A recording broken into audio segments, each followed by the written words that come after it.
Hey everyone, it's Jen. I am doing a process video for a pocket letter that I am sending out, and this is a mixed media page. This is the first time I'm trying out a mixed media pocket letter, so this was interesting. I definitely wanted to do a process video of it because it's just something that's different. I'm just taking some Dylusion sprays. I believe it's bubblegum pink and Calypso teal or something. I have no idea. I'm just spraying that and then adding some water to it and letting it blend a little bit and just sit and marinate for a while. And then I'm just going to blot it off with some paper towels.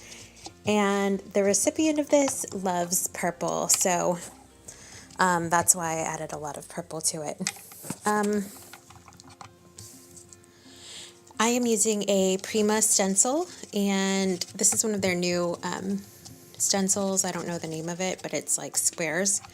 And I'm using the Dylusion paints, and I'm just using the white paint there.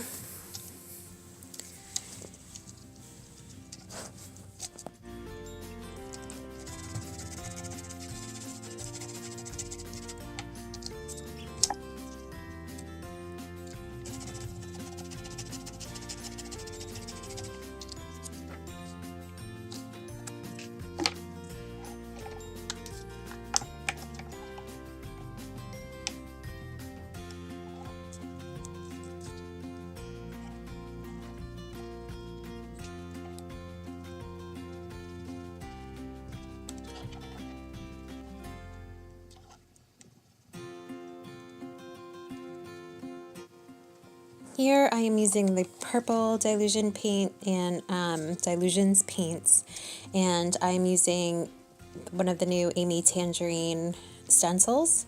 I love Amy Tan, so I just have to get everything that she puts out there because I'm a huge fan. So I'm so happy that she loves purple. A lot of people don't like purple, so I love purple, so I was excited to add. I could use this purple. It's really strange. It's like sometimes you want to cater to the recipient of the letter, but at the same time you also want to show, you know, obviously your style. You can't change yourself for the recipient. But I definitely wanted to do mixed media because this. Okay, I'm just gonna say it right now. The recipient is for Rhonda, Heart Music Soul RJ, and obviously she loves mixed media and she loves purple. I mean, I guess all of you guys probably already knew that. But yeah, so since we both like a lot of the same things, it was really easy for me to, you know, make this for her because I just knew, I don't know, we just like a lot of the same things. So, this is another one of the Amy Tangerine stencils with a flower. And I'm just doing a lot of layering with the stencils and just creating a fun background. Yeah.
Okay, so this is one of my favorite stencils. I believe it's from the Crafters Workshop, and I love houses, if you guys didn't already know. So I'm taking some modeling paste, and these are the new micro beads. They're silver micro beads by Finnabair, and I'm mixing that into the modeling paste, and I wanted it black. So I took some distress paint in black, and I am just mixing that in, and then I'm adding some micro beads into that because I don't know, I just thought it would be fun to have a little bit of texture.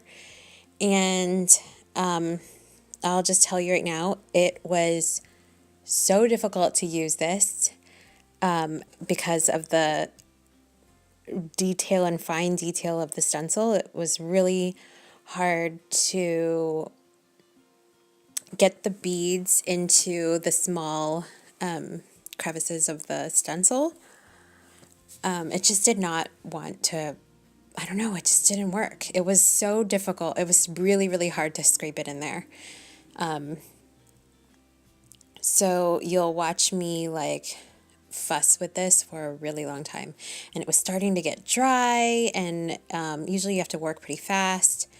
Well, not really fast, but I mean, I don't like to let it dry on my stencils. I like to work fast because I don't want it to dry up and be all crusty on my stencils. It's really gross. So, but anyway, yeah, I was having a lot of trouble with this. So I decided, you'll see me later on, after I fuss with that for a really long time. It doesn't look like I'm fussing with it, but it was hard for me to scrape that in there. It just didn't want to go down into the crevices. Like, I guess I put too much microbeads, and you can't even see it anyway. So, I mean, I could have just used my bead gel. I have bead gel. So, I end up cleaning all of that stuff up and then just taking regular distress paint and using a makeup sponge and doing the rest of that house on the right with just regular black paint, which is what I should have done from the beginning. And it looks like a huge mess right now, but I promise after I lift up the stencil, it doesn't look that bad. You'll see.